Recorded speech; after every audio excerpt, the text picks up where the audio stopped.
ഉൽപ്പത്തി പുസ്തകം 4:10 നമുക്ക് കാണാൻ പറ്റും ആബേലിൻ്റെ രക്തം നിലവിളിക്കുന്നത്.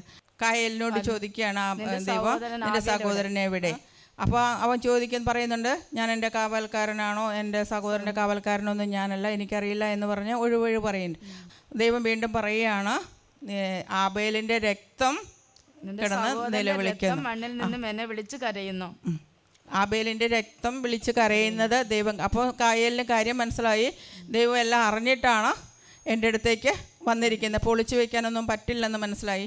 പിന്നീട് അവൻ്റെ ശിക്ഷയെക്കുറിച്ചൊക്കെ പറഞ്ഞു കഴിയുമ്പം പാവം കായലും വീണ്ടും കരയാണ്, അയ്യോ എൻ്റെ ശിക്ഷ വലുതാണ്, എല്ലാവരും എന്നെ കൊല്ലും. അപ്പം വീണ്ടും ദൈവം കായലിൻ്റെ അടുത്തും അനുകമ്പ കാണിക്കുകയാണ്. കായലിനൊരു അടയാളം ഇട്ട് കൊടുത്തിട്ട് പറയുക, ആരും കായനെ കൊല്ലാതിരിക്കാൻ കർത്താവ് അവൻ്റെ മേൽ ഒരു അടയാളം പതിച്ചു. ഓക്കെ. അപ്പോൾ അവിടെ കായേൽ പോലും അനുദപിച്ചു, അവൻ കരഞ്ഞു. സഹോദരനെ കൊന്നത് ദൈവം അറിഞ്ഞുവെന്ന് അവന് മനസ്സിലായി.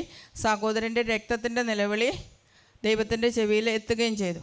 ഇന്ന് നമുക്കറിയാം, പലപ്പോഴും രക്തത്തിൻ്റെ നിലവിളികൾ ലോകത്ത് നടക്കുന്നുണ്ട് അല്ലേ? എങ്ങനെയാ?